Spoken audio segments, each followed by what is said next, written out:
Hey, this is Nica Montford, aka Tech Savvy Diva, Yo, this is Terrance Gaines, aka Brother Tech. and you're listening and or watching the snobOS show, the show for Apple snobs where we talk all things Apple and then some. Welcome back, everyone, to another week of the snobOS podcast and web series. We have a lot on our docket this week. There has been a lot going on, not just in the tech world, but in In the the world world in at general, large. It's been a lot of especially if you got diabetes, right? right.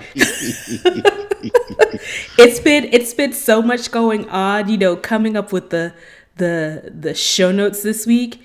I was looking at it after I put everything together, and then I was like, oh man, I forgot about Kirk Franklin. I forgot about it's just so much stuff that's going on right now. I mean, I chuckle, but at the same time, it's really a lot.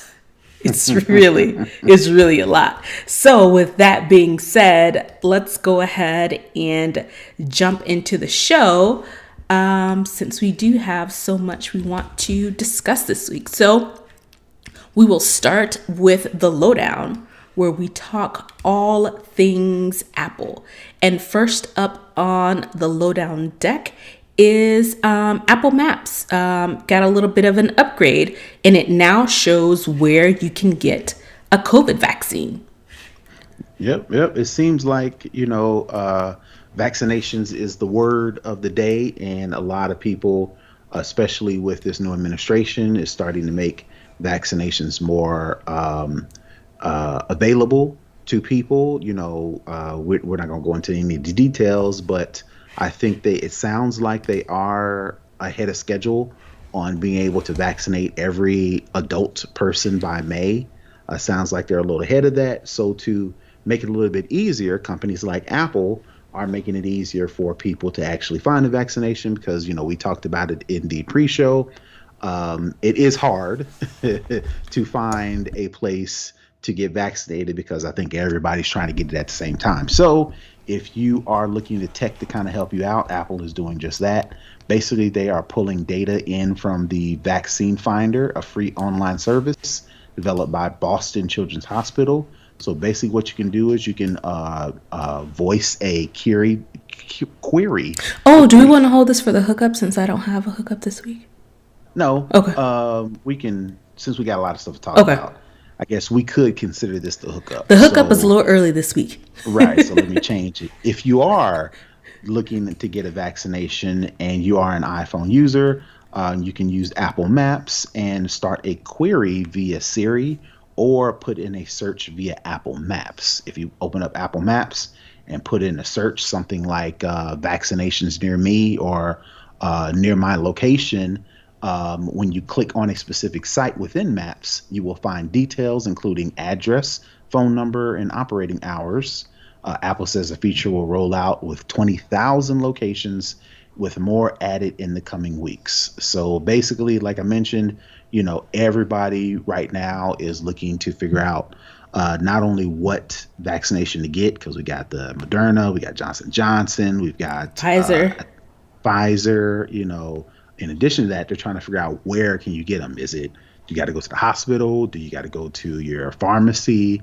Where can you get it? So, iPhone and Apple specifically are making it easier for people to find that information versus trying to make phone calls or possibly maybe getting misinformation. So the better we can consolidate all this thing, which I am a proponent of. Like I mentioned before, I'm kind of hesitant on getting the vaccination until they modernize how you can get it. And I think this is one of the ways that I would consider getting a vaccination more modernized, when I can open up my phone, go into Apple Maps and say, where can I get a vaccination, and get all of these options, right? So that, yeah. So I thought that was pretty interesting. Yeah, and it seems that folks are really, now that we have these three viable versions of the vaccine, they are really trying to catch the technology up to where we are with the vaccine. And honestly, I kind of get why, with the way things were before, people were a little concerned about doing too much development or maybe looking into it too much, because as we know now, there wasn't really a vaccine plan before. And who wants to do double work when you know that there's a likelihood or a chance that, you'll have to redo the work all over again. So, Right. It makes sense. And for businesses, if you are providing vaccination, you can submit your information through Apple's website. So I just thought I'd include that as well. Cool. All right. Last week we talked about March 23rd being Apple event day. We were all excited. Yay.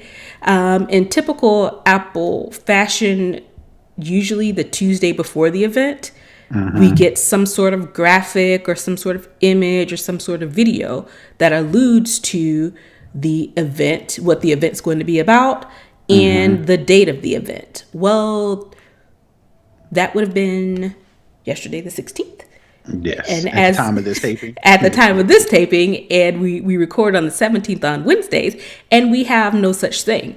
So according to this article from Cult of Mac, it looks like the next event, next product launch will take place in April now, not in March, as many people had claimed, including John Prosser, who has been a very on point predictor for previous things. Which again, I think the last time we mentioned last week that it was going to be March 23rd, we quoted this guy and said the same thing. He's been pretty quick and pretty accurate.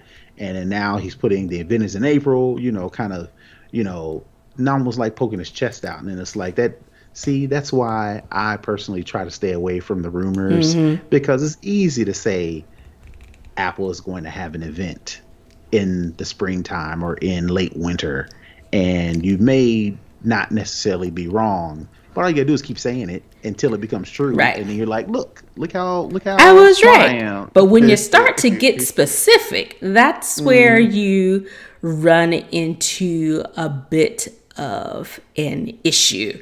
So I think this may have, put a little bit of a ding on his, reputation, but he's, saying again, the event is in April.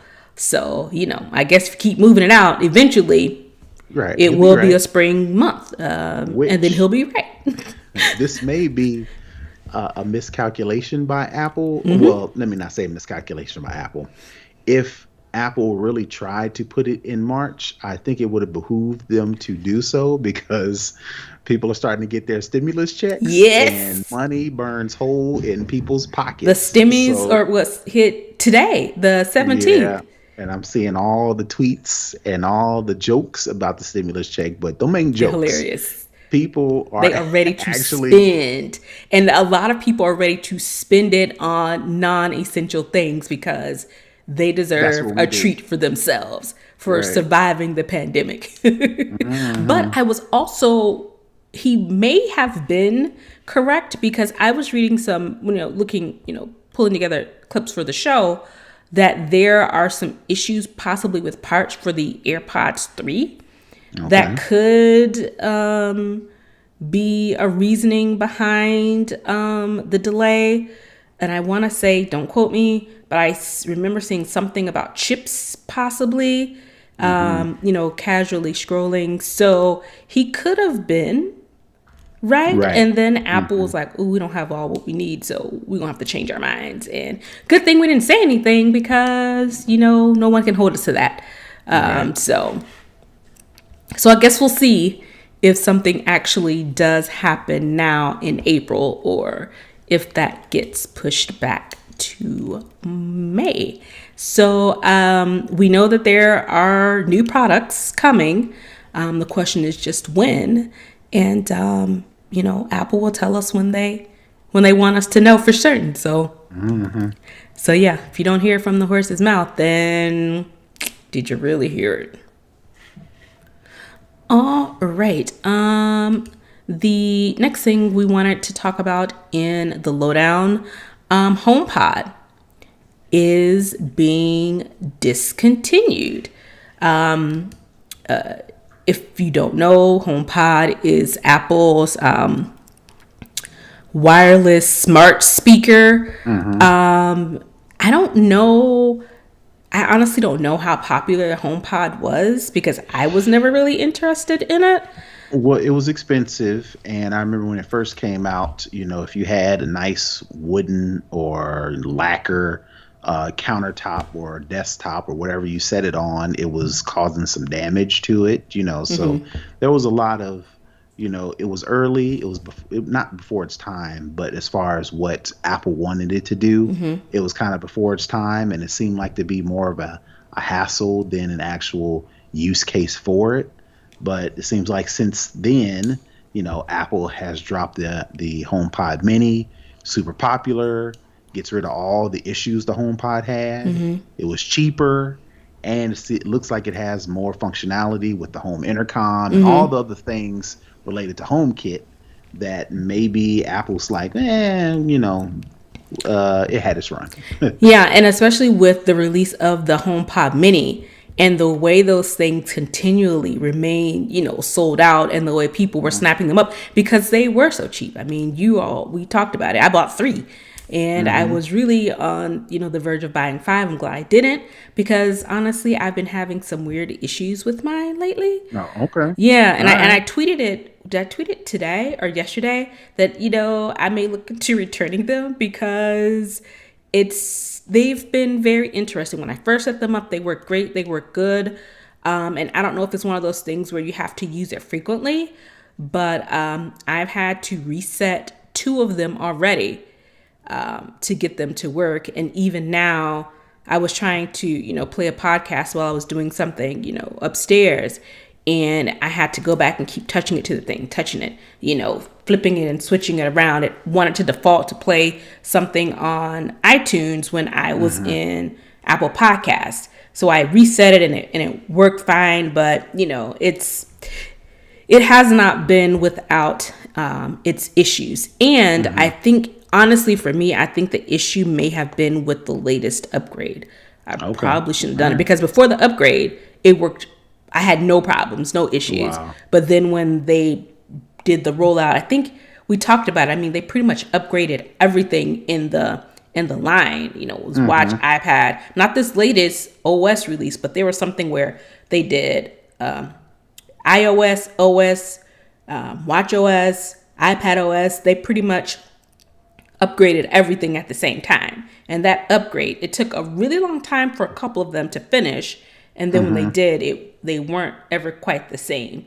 So I'm hoping, with this new 14.5 iOS, they have something, in the works for HomePod. Right, yeah. But that's common. Yeah. So, but, the Apple made the announcement on the 13th, which was last Friday, I think, that they were discontinuing the HomePod. But they still have some in stock, and those will be continued to be sold until the supply is gone, and then there will be no more HomePod. Yeah, well, they're still going to continue support. They'll probably still get updates, but they just won't sell any new ones. Yeah, no new ones are being made. Right. The story references some of the previous products that Apple has discontinued, but still supported for years on end, like the Airport Extreme devices. I'm pretty sure there's some people still out there that has, like a wireless router from Apple or one of their wireless or wired hard drives that would also double as a wireless router. Those are still out there, even though Apple hasn't sold any of those in years. They're still out there. They're still kicking because Apple is still providing updates. Now, if you want to get it repaired, if you want to get it, of course, you want to get a refund. You forget about it. But I think the point was, even though the HomePod is discontinued, if you have one, it'll still work, and you still be able to use it. Yeah, you'll still be able to use it for years to come. But it seems like Apple has moved on from that size and that price point, and it seems like they're going to move forward with the HomePod Mini, which leads me to believe one of my predictions at the beginning of the year is they're going to take all of the things they learned from making the HomePod, and they're probably going to change the footprint, and they're going to offer something else. So you've got your HomePods as your little standalone speakers, and then they're going to offer something else. And I think it's a sound bar, which is what I think they're going to roll out, and just use the HomePods as either surround speakers or just the HomePod Mini rather as surround speakers, or just a standalone, mini speaker that can go in a bedroom, in a bathroom, in another room, but as your main entertainment unit, it'll be this sound bar instead of like the bigger HomePod. And I think you're onto something, because right now the HomePod minis can connect to each other, but they cannot connect to your Apple TV. It can't connect to, if you have a Samsung Smart TV, it can't connect to anything like that. But because they are so small, I could definitely see the being, like you said, the surround sound. You have your sound bar, you place these little small little, things. I think we showed them before, around whatever space in your living room, your home theater, or whatever the case may be, to get the full surround sound experience. Because even though they're small, they do pack quite a little punch. And I don't know. Yeah. So this is the one that I have downstairs, and you see it's like super teeny. Like a fancy candle from Apple. Yeah. So, you can really place these things, anywhere and get your usage out of it. So I think you may be onto something. I think you're probably going to get a check mark on that prediction. We'll see. My wallet is waiting. All right. Oh, yeah, because you are a big Sonos guy. So would you switch? Yeah. If it can connect to the television directly through an optical cable and it's not wireless, because I don't want my primary television sound to be wireless, because like you mentioned, there are some problems when it comes to wireless. So when I'm watching a movie, especially being quarantined, we got these movies coming in, I want the full experience. I don't want to be messing around with it because it's wireless. Right. If it does connect and it gives me the same functionality as Sonos, I'll be looking to switch out, depending on the looks. It's got to be black. I don't know if I want to. It's got to be white and black. Because I kind of like my electronics around the house to be dark. That's just personal preference. And it probably will, because the HomePod Mini, it comes in black and white. White and black. Yeah, and I want it white. So as long as it's aesthetically pleasing and it does have a wired functionality for regular television, home entertainment sound, and then as a added bonus, it can connect to other wireless HomePod minis around the house. I'll definitely look at switching up from Sonos, which is everywhere in my house. All right, that is it for the lowdown. Let's head on over to Second String, where we talk all other tech. And kicking us off this week is Google and their incognito mode, which a lot of people use. They're still tracking you on that, even though they're not supposed to, or even that's not what they advertise as what they do. So based on the article that we're reading from Engadget, there's a lawsuit, of course, over the way that you're being tracked when using the incognito mode. Bloomberg is reporting that a judge has denied Google's request to dismiss the class action lawsuit. And the judge, Lucy Coe, I'm going to say. Right. Sorry, Judge Lucy, if I messed that up. It was completely unintentional. But the judge determined that Google did not notify users that it was still collecting its data while they were using the privacy mode, which is incognito. So the lawsuit's moving forward, and it looks like this class action lawsuit has some legs. As Google has, previously been accused of misleading users about what they do with their data, how they track their data. And so to me, it seems it's just another, line in the sand of, this is what's the word I'm looking for? A habit that they continue to have as it relates to privacy. It seems to be more of a policy than a oopsie, we didn't mean to do that. Right. So it looks like from this article, they've asked for a comment from Google, and it does not seem as if they got one.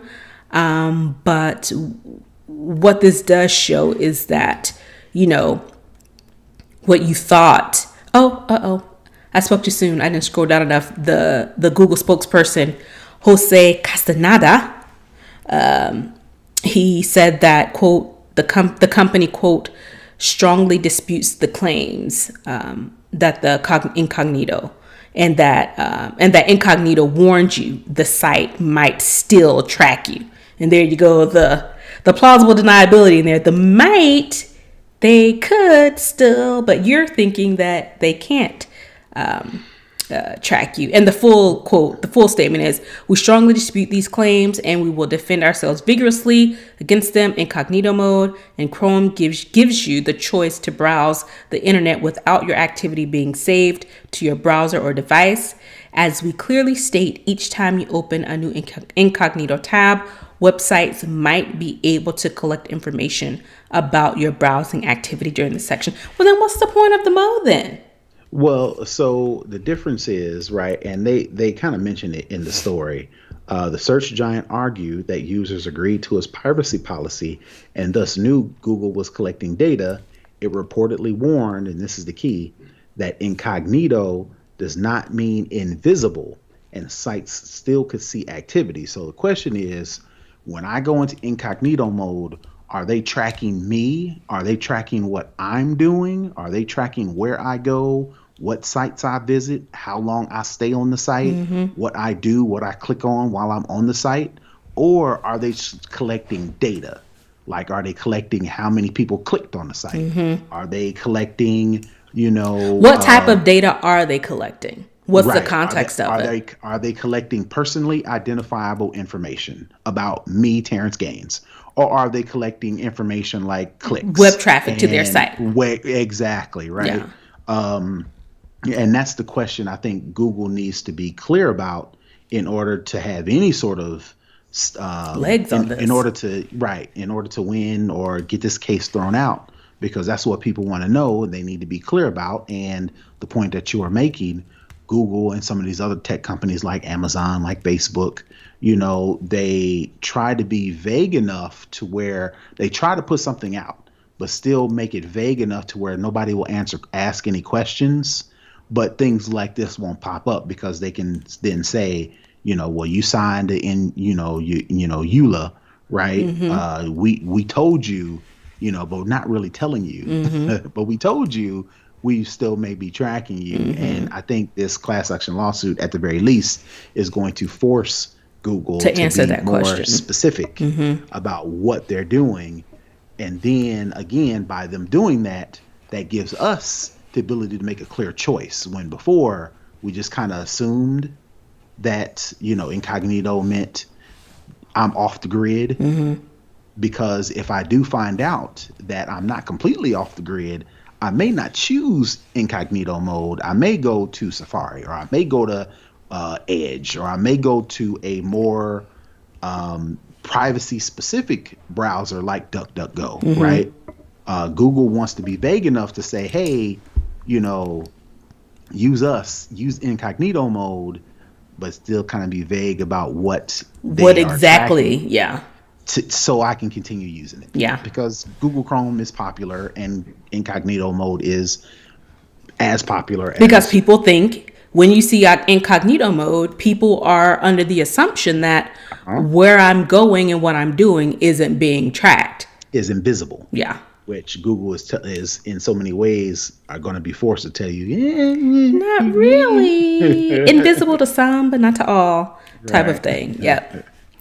All right. The next thing. So it's not the one I thought. So malware. We talked about Silver Sparrow. Was it last week or the week before? I think it was week before. Regarding the malware that was not only on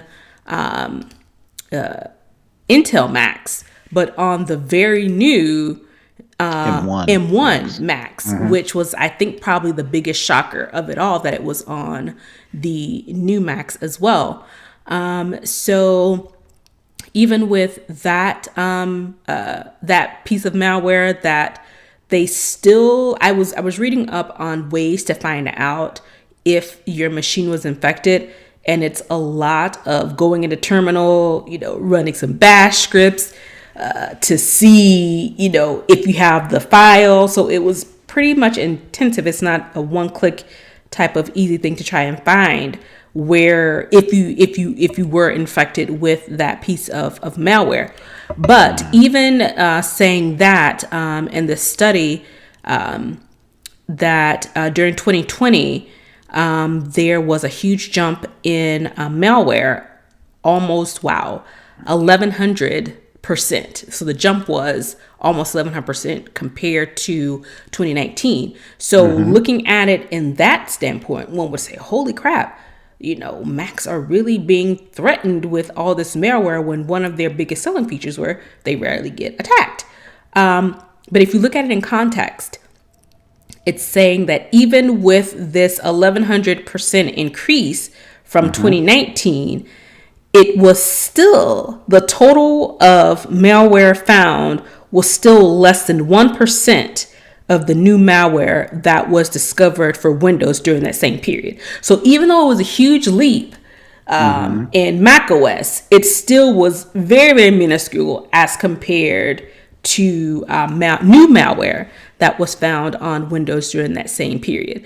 So I say all that to say, I know that there was a lot of talk about, what happened with Silver Sparrow, and, making sure that your devices are safe, that even with the amount of malware that's out there, and the amount that was affected on Macs during 2020, it still was not nearly as bad as what's going on over on the PC side of things. So Yeah, you gotta. We'll put a link in the show notes. We gotta look at this graph, right? Because they've got a graph between oh, 2012 hold and on, I forgot I can 2021. share.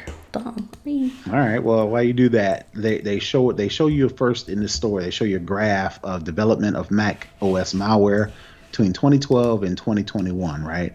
And they show 2012, just 691 cases, on up to 2019, when there was 56,000, a little over 56,000. And then in 2020, that's the jump that Nica mentioned. They jumps up to 674,000, a little over 674,000 cases in 2020, when there was only 56,000 cases in malware in 2019 as it relates to Mac, right? Then you look at the Windows graph from 2012 to 2021, the same time frame. In 2012, Windows malware cases was 21 million in 2012, right? Fast forward to 2019 and 2020, to where there is 89 million and 90 million respectively, right?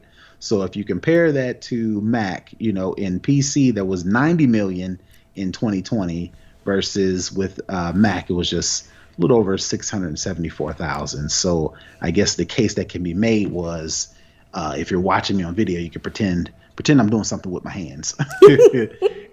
On my left hand is the amount of Mac malware in 2012, and on my right hand is the amount of PC malware. It basically just did like this.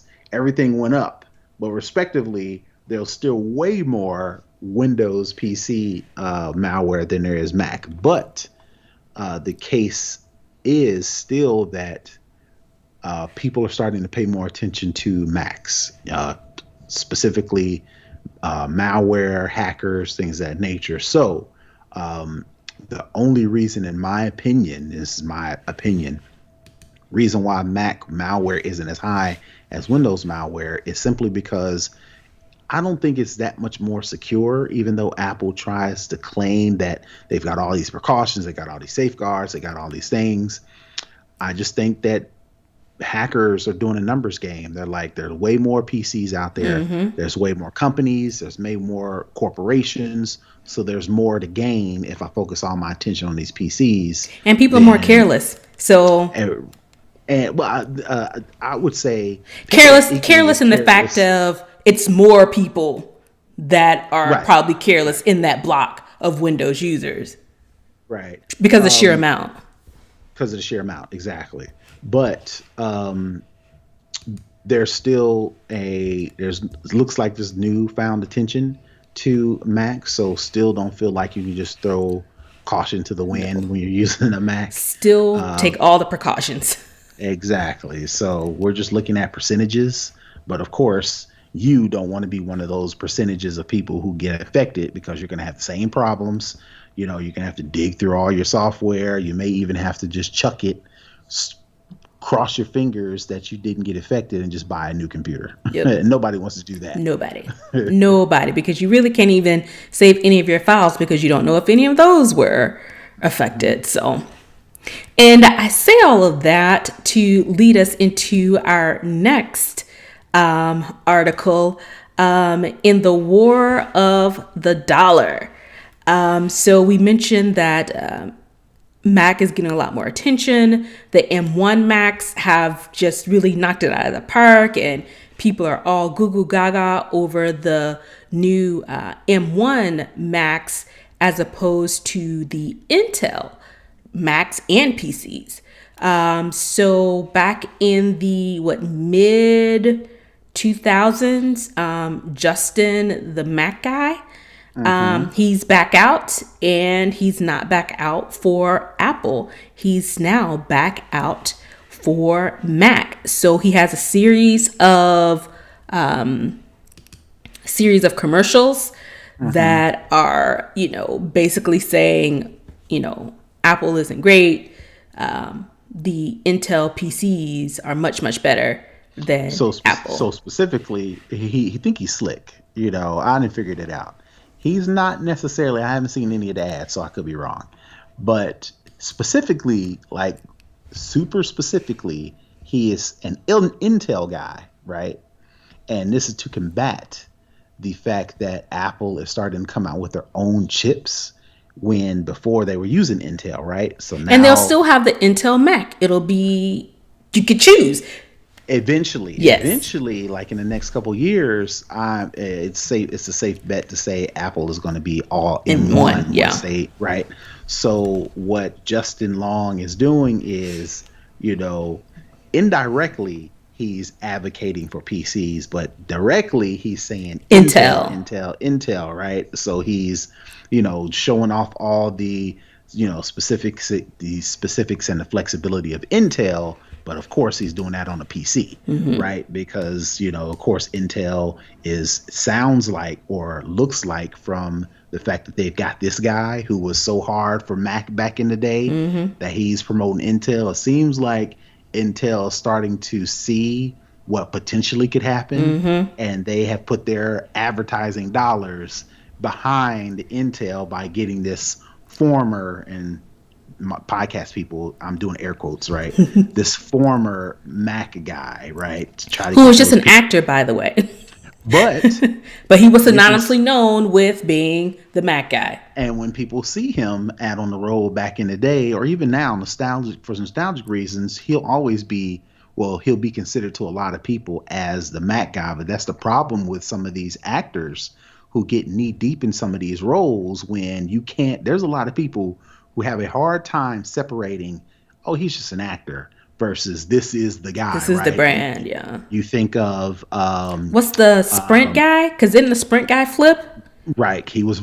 Can you hear me now? Right, Verizon guy. He switched to Sprint, right, and I'm pretty sure there was some stuff around that. But you can think of famously. You could think of Jared Fogle with Subway, right? And his fall from grace, right? So Yikes. Subway probably took a hit because of that, right? So that is the issue, the underlying issue, potentially when you hit your wagon as a actor, to getting what's it called, pigeonholed, I think is the term. Yep, pigeonhole. Yeah, into a particular role, because I'm pretty sure a lot of us would say, oh yeah, he's just an actor or whatever, but it does look like he's like, well, whoever's the highest bidder, right?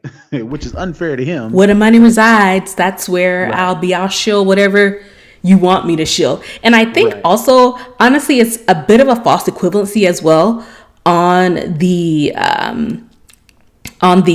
ads, similar to the other. I think there's a Surface ad out now where they're comparing a Mac to a Surface. Why can't you give me a touchscreen? But I'm like, why don't you put an iPad up against it with the keyboard and compare apples to apples, friends, not apples to chicken. And I think what may get lost on some people is that what the M1 can't do now, it will be able to do. But this thing was just released, November, September?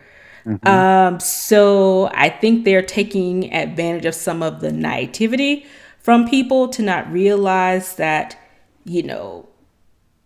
it will be fully compatible, at some point in the very near future. But I guess I said, while we have your attention and while we can technically say this because it's technically true, we're going to, get ahead of the game and start to drive this narrative early and often. Because they're feeling it. They know good and well that, when Apple switches over to M1s, of course, like we mentioned in a previous story, way more Windows, Yeah. PCs with Intel, and that's always going to be the case. But, the fact that Apple is venturing out to where they control everything, then, of course, by these commercials, it shows that Apple, or Intel rather, while they're acting like this is no big deal, clearly it's a very big deal. They know the jig is up. Right. It's going to be up in probably a year and a half to 2 years. And their source of revenue from Mac is going to completely go away. So they're trying to get that money up front before people realize that, oh, wait, I could have kept my Mac because it's, it does do what it's supposed to do. So interesting the way the tech companies play this whole media game and marketing game. So, all right, that is it in second string. Let's head on over to further culture, where it's quite busy. There are a couple of things that we had planned to talk about during our snobOS show, which is for all of our Patreons. And we just ran out of time. So we have a lot to cover. So the subtopic for the culture is, but I'm not a racist. There are several things going on in our country that are symptomatic of white supremacy. I'll start with the, I guess, oh God, this is going to sound bad. So I'm trying to figure out how to word it without sounding horrible. So we will talk, I guess, let's do this. We'll talk in order of occurrence. I think that might be the best way to do it. So the first thing we want to talk about, but I'm not a racist, is starts out in Oklahoma, Norman, Oklahoma to be exact, during a high school girls basketball game. I believe it was their championship game. These teenagers, these young ladies were getting ready to start their game. And of course, we know during pretty much every sporting event in this country, the national anthem is played. So the ladies of this team, I'm trying to find the name of the team because I definitely want to make sure. Norman High School. From Norman, Oklahoma. So the Norman High School girls basketball team, they decided to collectively as a team take a knee during the national anthem, as the girls say, to bring attention to what's going on in our country. So that so much isn't a shock, because we've seen it happen on various levels of sporting events, from the pros all the way down to the collegiate level, and now all the way down to the high school level. And while these young ladies were kneeling, the radio announcer, On a on hot a mic. hot mic, he thought the mic was off, and he said, "I hope Norman gets their A kicked, effing inwards." So this person, Matt Rowan, thought that it was appropriate during this championship game between Norman High School and Midwest City High School to denigrate these 14, 15, 16, 17, 18-year-old girls of this language on a hot mic. While that is bad enough, his apology, Or podcast excuse. land, using quotes there, it was lengthy, and it said a whole bunch of nothing. I think the biggest thing to be pulled out of his statement, and that's what I'll call it, is, I quote, "I will state that I suffer type 1 diabetes, and during the game, my sugar was spiking. While not excusing my remarks, it is not unusual when my sugar spikes that I become disoriented and often say things that are not appropriate as well as hurtful. I do not believe that I would have made such horrible statements absent my sugar spiking." I didn't know a symptom of diabetes, the sugar, Is racism. diabetes, is calling teenage girls effing N-words. Right.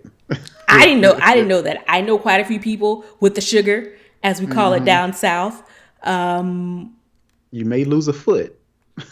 I mean, we all saw soul food. We saw what happened to Big Mama. But I never knew that, being racist was a symptom of diabetes. Did you know Right. that? No. I did know that when people make apologies, the last person that they blame is themselves. Yes. No accountability. Right. We've heard so many stories. We'll talk about another one later in the show. Where it's everybody else's fault but my own. In this case, it just happened to be diabetes is at fault and not my own, which is surprising. That part is surprising, but it's not surprising. I hope it's not surprising to anybody that a person with a difference in opinion as it relates to anything, whether it be whatever the case may be, politics, identity, whatever the case may be, it's not surprising that somebody with a strong difference in opinion who either doesn't know how to express their difference or is just flat out racist would go and say, I hope they get their blanks kicked, you effing blank words, right? So that is not surprising. I hope that's not surprising anybody. And that he I says hope- that he's not a racist. Right. The I don't have a racist bone in my body spiel. Right. I hope people finally start to see that thoughts like this that turn into words is commonplace. And I hope nobody, because black folks for the most part aren't, but I'm speaking to my white brethren and sisterin, that I hope you know that while you may not have these thoughts, there are a lot of people that That do. that are regular people of the community, in this case, a sports announcer. And people who you would think are, just great people, always been nice to me, always been nice to this person, just very congenial and overall good people. Right. Have these thoughts and have these ideas. And I think a lot of people, like the story we'll talk about a little bit later, they think their view of racism is, I don't like this group so much that I'm willing to be violent towards them, that I'm willing to injure them, that I'm willing to hurt them, that I just want to be flat out hateful towards this person or towards this group of people. And at any chance I get, I'm going to show my disgust and anger. That's what a lot of people think racism is, right? But they fail to realize, or they fail to see racism just as simple as this sports announcer who has a difference in opinion to how people should respect the national anthem and the flag, to then go to they're a bunch of niggers. Yeah. Excuse my language, but I mean, that's what it is. that's the extent at which what people are willing to go, and that in and of itself is racist, because you can't. It's how better would it have been for him to say, hot mic or not, to say, hey, I really disagree with how they're representing the flag, but I mean, it's a free country. This is what America's built on. If that's what they want to do, that's what they want to do. While I strongly agree, or disagree rather, I'd rather them do that. No, that is the right way to do it. The wrong way to do it, the racist way to do it, is to call them a bunch of words because you don't agree. And I just want everybody to see that part of it. Especially, a lot of times people think, oh, I can use that word, to quote unquote thugs, or, people who are stealing, or people who are burning down things, even though that is most certainly unacceptable. But these are teenage girls playing in a championship basketball game. So they had to hear this before their game and then go on to play their game. Because the mic was hot. And, kudos to these young ladies. They did go on to win the championship for, I think it was their 6A, which is I think probably the largest class in Oklahoma sports. To add insult to his injury. Right. And again, I didn't realize that racism was a symptom of diabetes. I thought racism was a symptom of white supremacy. But I mean, I could be wrong. I don't believe I am. But because he was so upset about it that he was willing to, again, hot mic or not, verbally express his real feelings towards these ladies, because those are his true feelings. Right. Because like I said before, he could have easily said, while I don't agree, this is a free country, because that's what people keep saying. They about claim America. To say free country, don't violate my rights. First Amendment, Second Amendment, First Amendment, Constitution, all that's cool until people really start to, show free country, and then they disagree with it, and then they're a bunch of niggers, And let's be clear, racism is not a difference of opinion. Racism is not, I just don't agree with that. That is most certainly not the case. And the fact sexism, ageism, xenophobia, all of the isms, none of that is a difference of opinion or a different way I see things. That's called white supremacy. Because as you can tell, it's not just thoughts, because that turns into actions. That turns into actual violence, as you'll get into in these next stories. Right. And the fact that he was just so, Google the statement, because it's really long. I heard it. Oh, you did? I didn't listen. I was like, I'll just read it. I don't want to hear it. Not the statement, the actual comment that he made. It's live. They got that recorded as well. He was just flat out. Had the mic not been on, they would have went on like nothing happened, because the way I'm sure he said it was like, this is a regular part of his vernacular. Yep.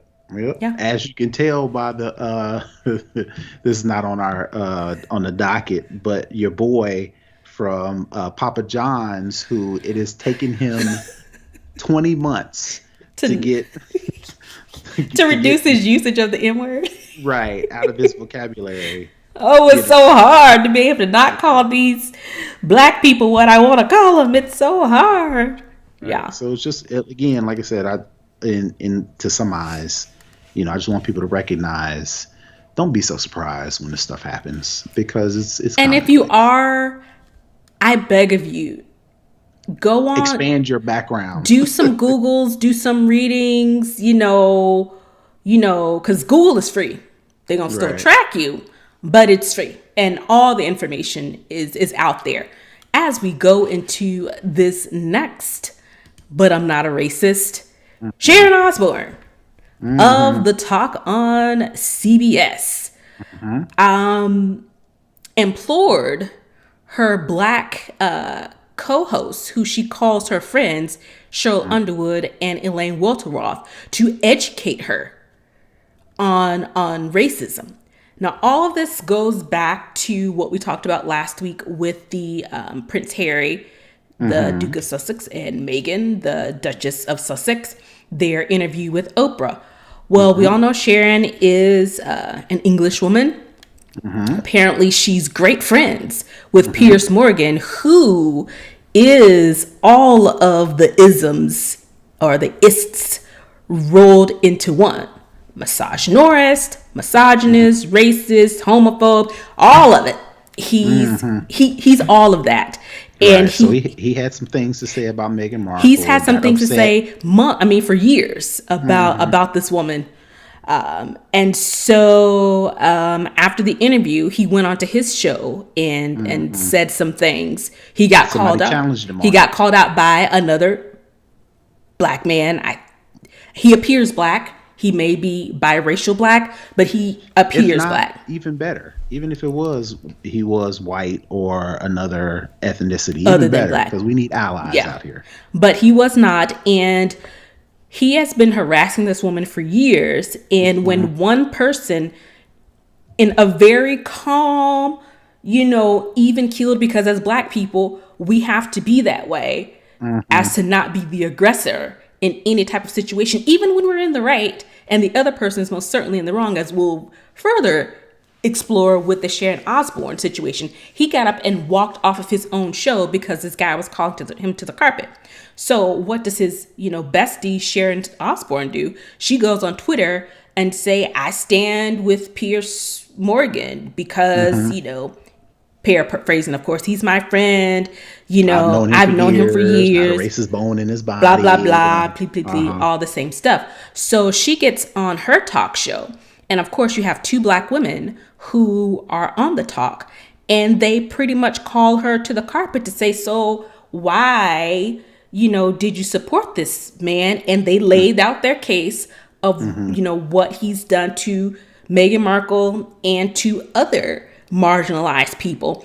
And she just rails against Cheryl Underwood. Cheryl has called her her friend. She's talking in the most even toned, Sharon, XYZ, elemental P, my thought. And then Sharon's, educate me. I'm not a racist. You're making me racist. And throwing off, curse words, explicitives.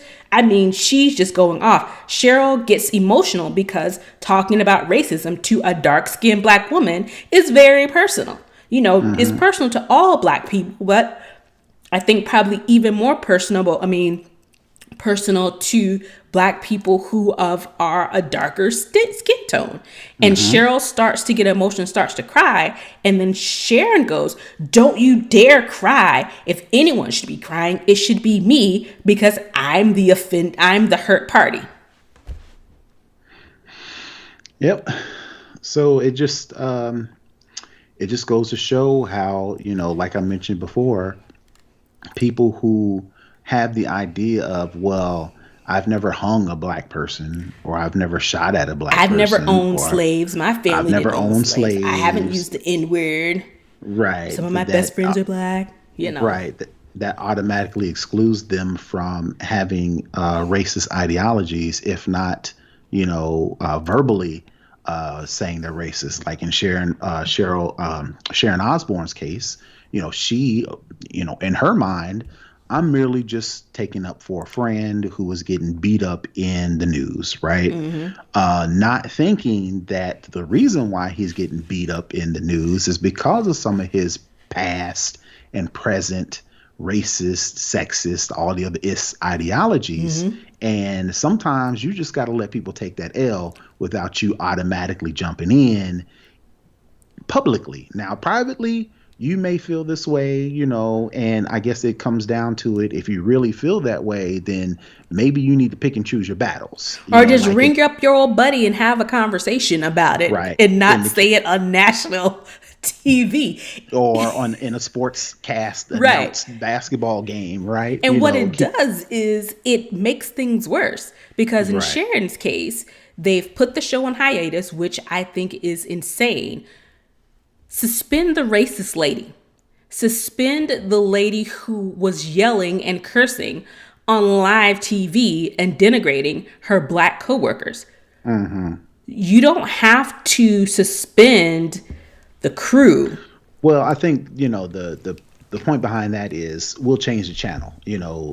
Something else will come up and we'll change the channel. So if we just disappear for a minute, then people will move on to the next subject. So they rather just sink the whole ship versus have to talk about this anymore. Because if they just get rid of Cheryl Underwood either for a little bit or Sharon Osbourne. indefinitely, good grief, Sharon Osbourne, if they just suspend her for a little bit or suspend her indefinitely, the other cast members are still probably going to talk about it. We in the media are probably still going to talk about it. And then the people who are on Sharon Osbourne's side is going to talk about it. That just equates to a lot of talking.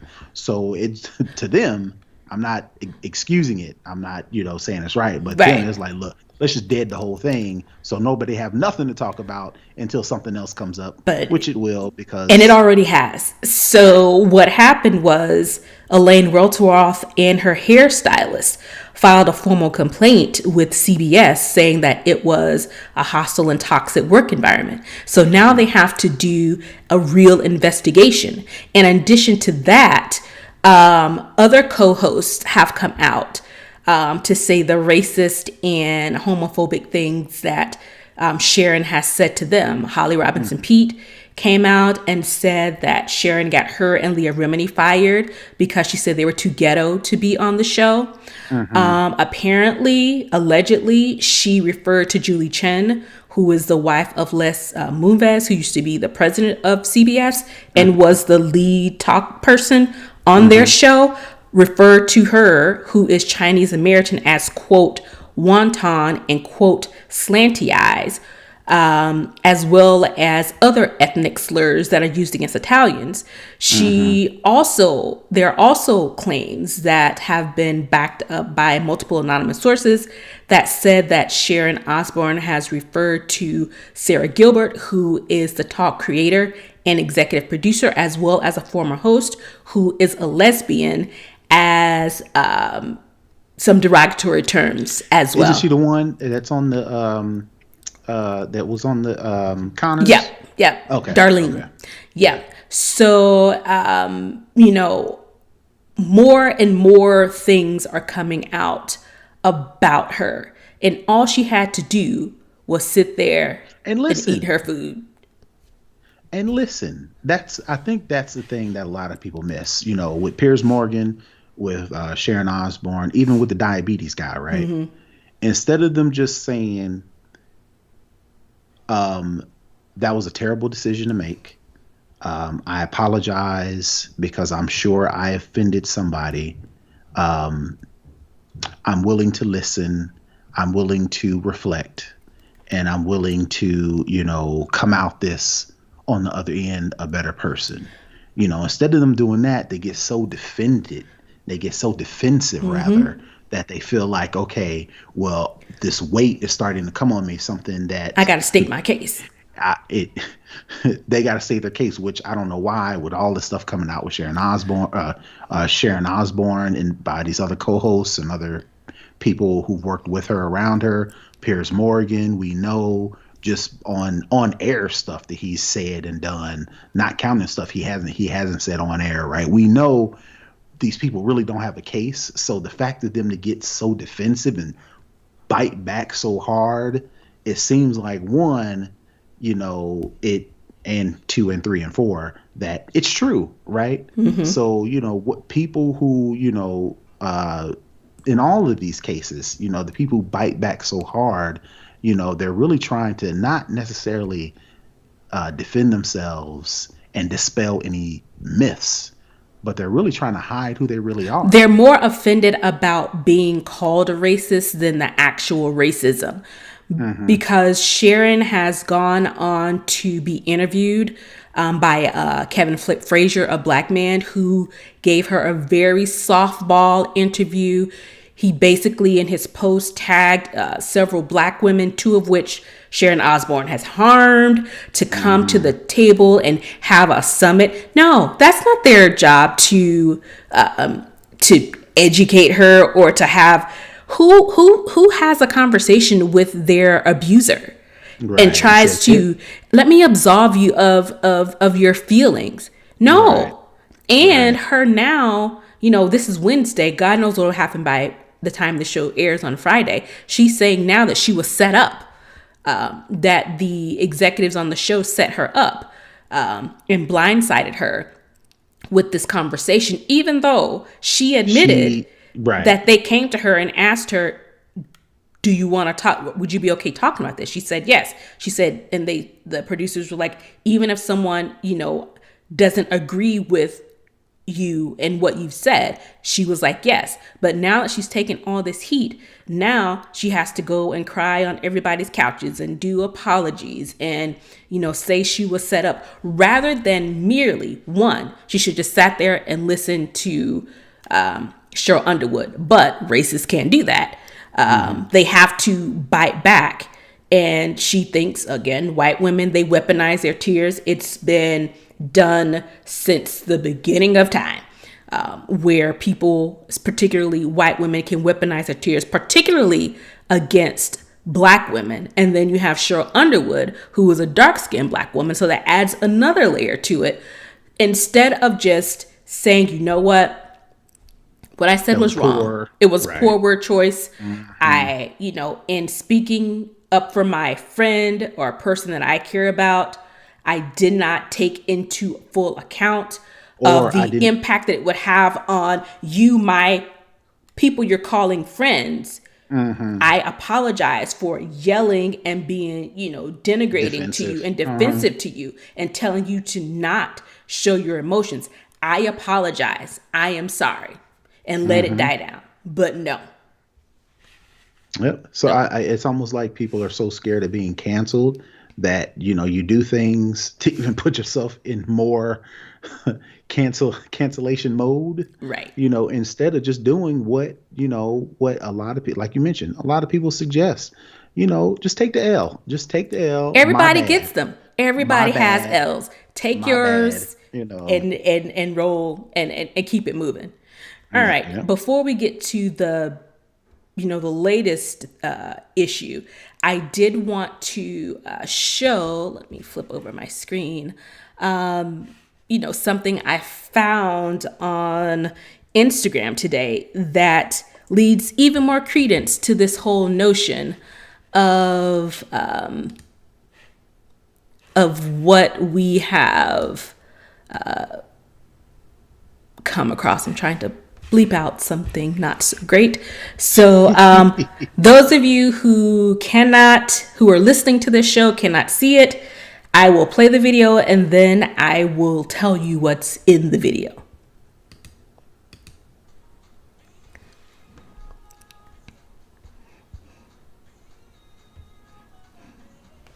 Did we ever, while it's playing, did they ever, the purpose for this? The reason why?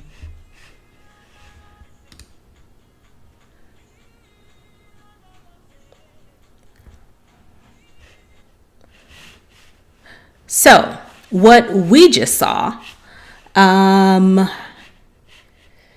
is from Baller Alert, which is a Black-centric website, blog, yeah, all that. Is the video starts with what appears to be a black woman, brown skin, full lips, a Natural kinky hair. curly, natural Uh-huh. little do. And then they start to peel her face off. Literally Hmm. Her literal peel face off. her face and her hair off. They start at the back and they just roll it down and pull the face off what appears to be a black woman. And it's a whole white lady. So again, like I said, was this a an art project? Was this a I stunt? I don't know what this is. It looks like to me. We can only. I haven't done any research. I'm only looking at the Instagram post where they peel off the black Face. mask and reveal this white lady under this mask. This has to be. They were deliberately doing this as some sort of piece of. I don't want to say art. That's not the right word I'm looking for. Show, movie, video. It looks like they did this specifically for something, but the amount of work and effort it took to create this mask and to paint this whole, because they painted her whole body black. At the end of the video, you'll see they're wiping off the bronzer or tint or makeup or whatever they Hmm. have on her from her legs. So it was a full body, deal. My thing is, wouldn't it have been easier to hire a black lady who looks like this than Right. So to create a mask? yeah. So again, like I said, I haven't done any research.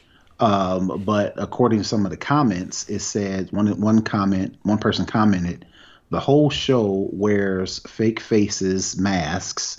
It is the point of the show. It's why they all look plastic. I don't know if they are celebrity faces or not.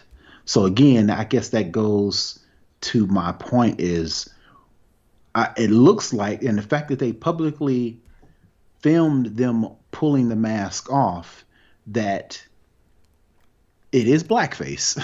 Let me say that flat out because literally they put a black face on a white lady. But it seems like they were trying to make a point of some sort. The point of racism? Um, I don't know. I I don't don't care know. enough to do research. Yeah, and the thing is, it could have been a part of some show or whatever the case may be. It still doesn't make it right.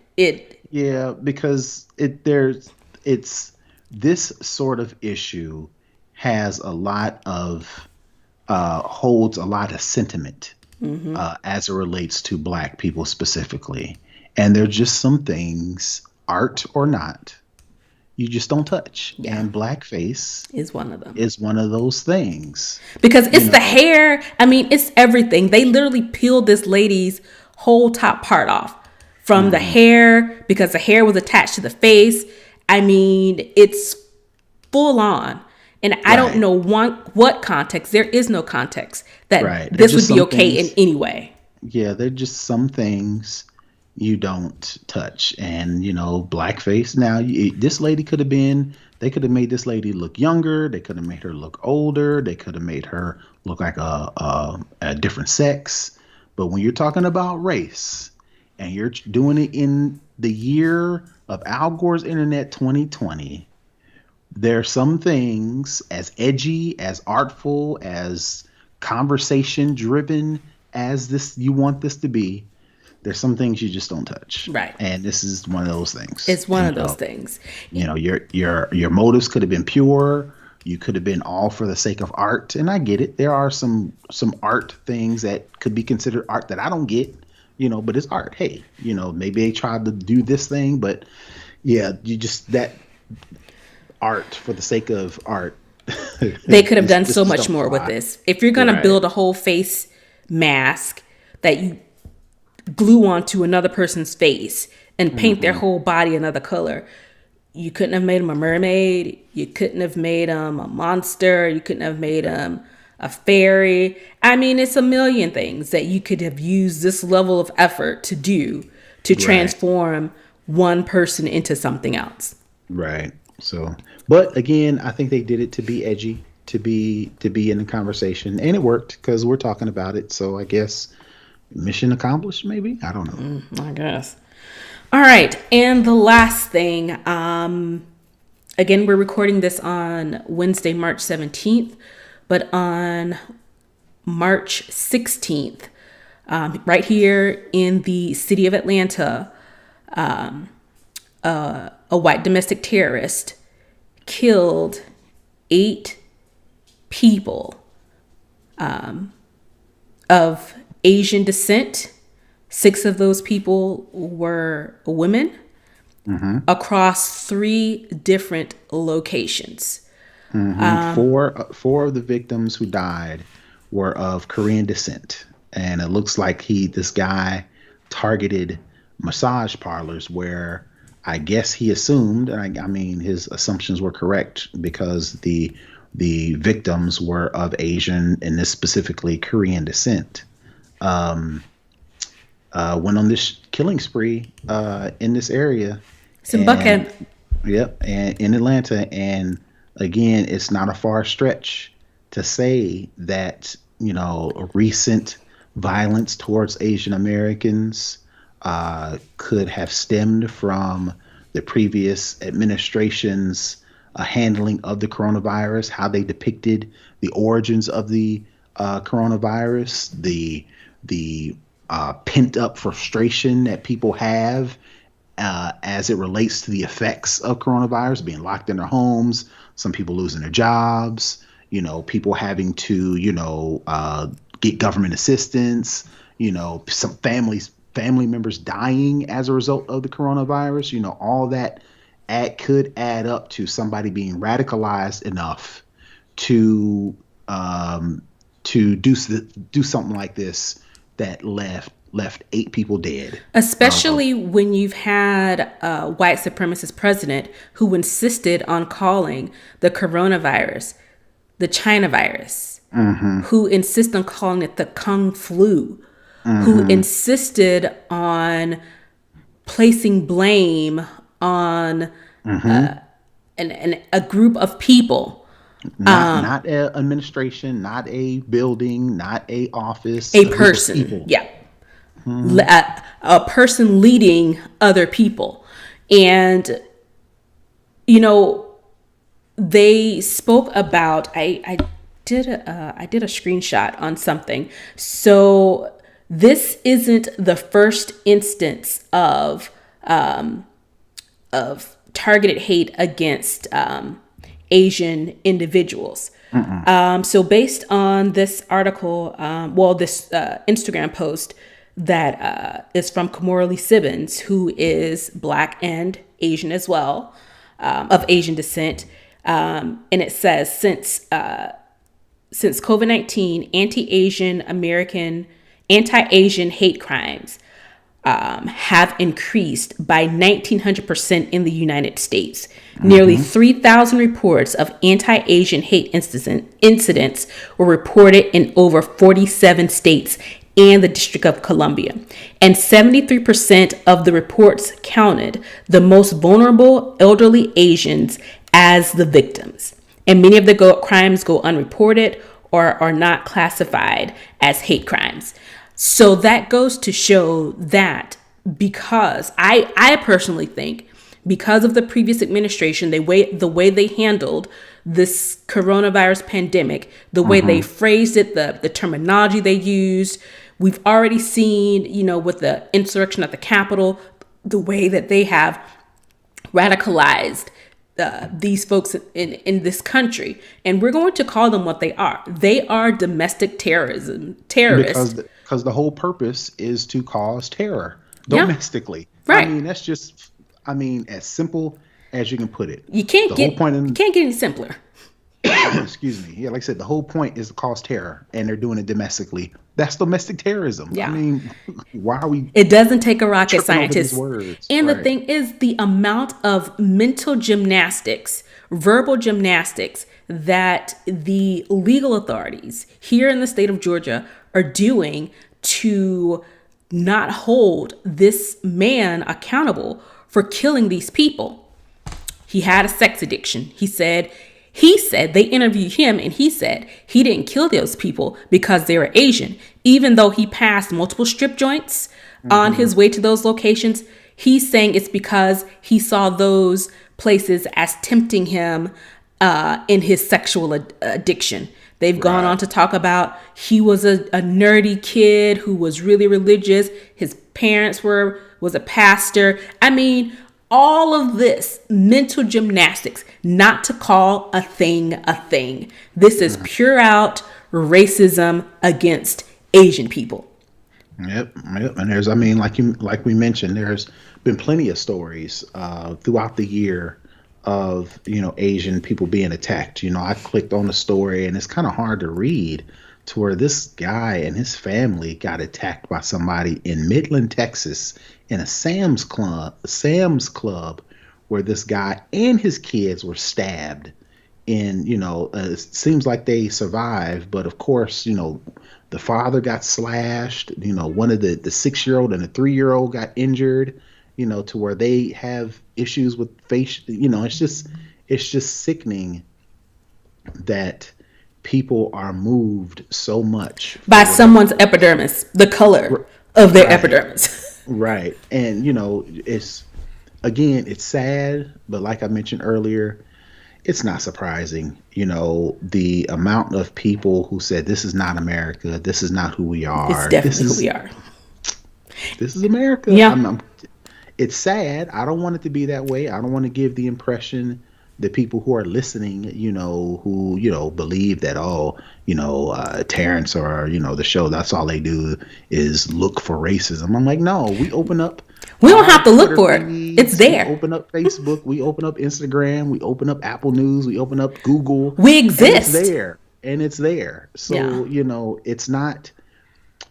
It's a part of who we are. And in order for us to turn the corner, it's not going to be a matter of, stop talking about race or stop discussing it, or you're just looking for things to talk about. No, that's not going to change the tide. No. It's going to take us as Americans to really take a serious, hard look at what this country is and sit with it, because that's the only way. By trying to ignore it, by trying to fight it off, like in the case of Piers Morgan and Sharon Osbourne, and blaming it on other things, like Matt, in the case of this Asian guy. Matt Rowan, right. His diabetes did it. Blaming it on diabetes, or blaming it on a sexual addiction, or art. Clearly, right. Blaming it on art. Clearly, that's not what it is, because these things keep happening.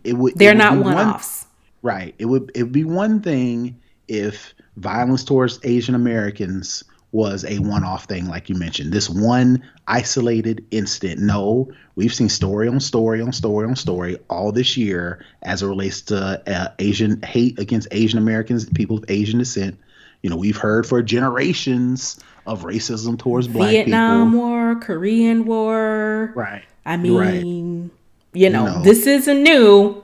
This is not stuff we're digging up. We're not on some sort of mission to make, white people look bad. And let's be honest, we wish we didn't have to talk about this. Exactly. We wish this didn't exist. All we want is for it not to exist, and for us to be able to live our life and just go about our day without having to be mistreated, harmed, killed, discriminated against, or just disrespected, as what happened with Cheryl Underwood. I mean, it's not like this is something we relish, because we don't, because we live it every day. Right. And again, we can't opt out of it. Right. And like you said, in Sharon Osbourne's case, and a lot of people's case, it's not our job to teach you about it. It's not our job to educate you. We specifically to this show, we are bringing up these cases to let you know how widespread this thing is. But you need to do your own research. Right. It's not our job to tell you how this makes us feel. Mm-mm. Why don't same thing, me being a man, it's easy for me, especially a man with a wife and 2 daughters, right? It's easy for me to say, and being a techie, right?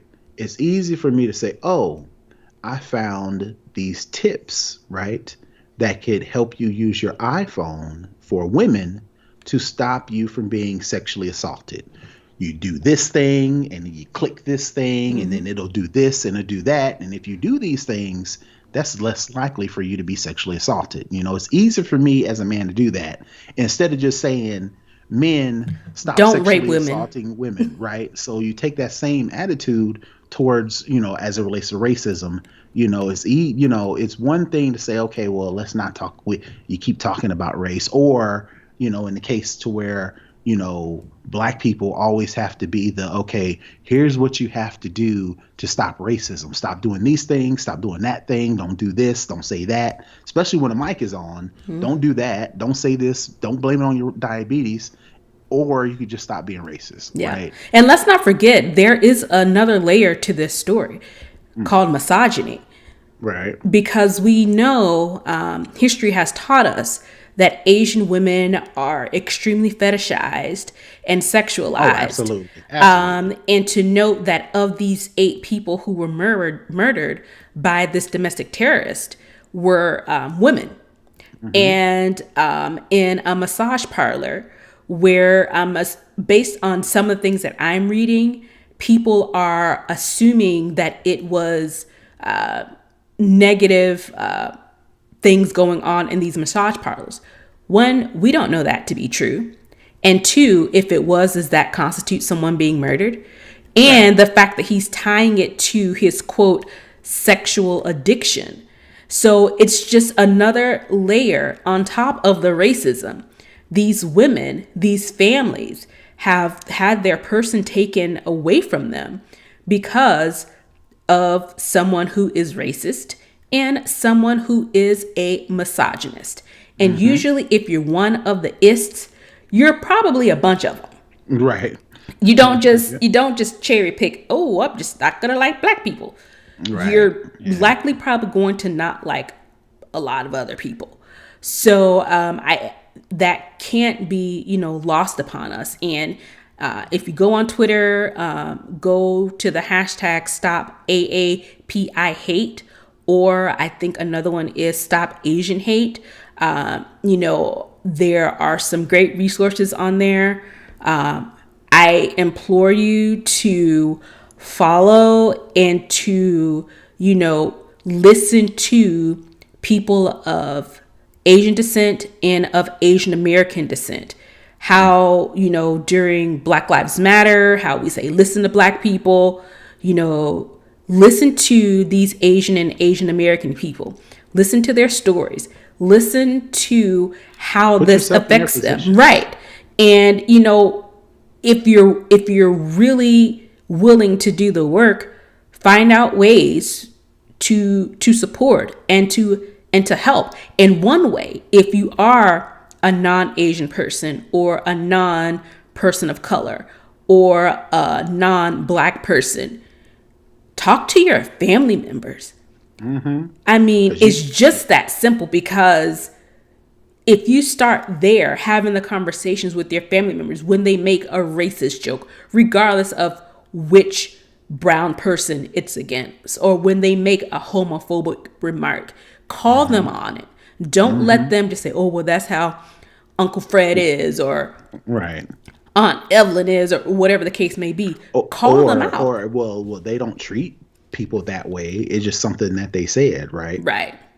But we've seen something that they've said what that has done. We've seen what the previous administration said, and we've seen how it's materialized into harmful, deadly actions against people of color and black people and indigenous people. Right. Yeah. Yep. So, like I said, it's not our job to do that. You take part, do your job too, because again, like I said, we need allies out there too. It can't just be people of color saying stop oppressing us, because it takes the oppressors to make the change. To move that needle. Yeah. So. All right. That's it. This week in For the Culture. It went a little bit long this week, but to me, it's worth it, and it's very important for people to hear.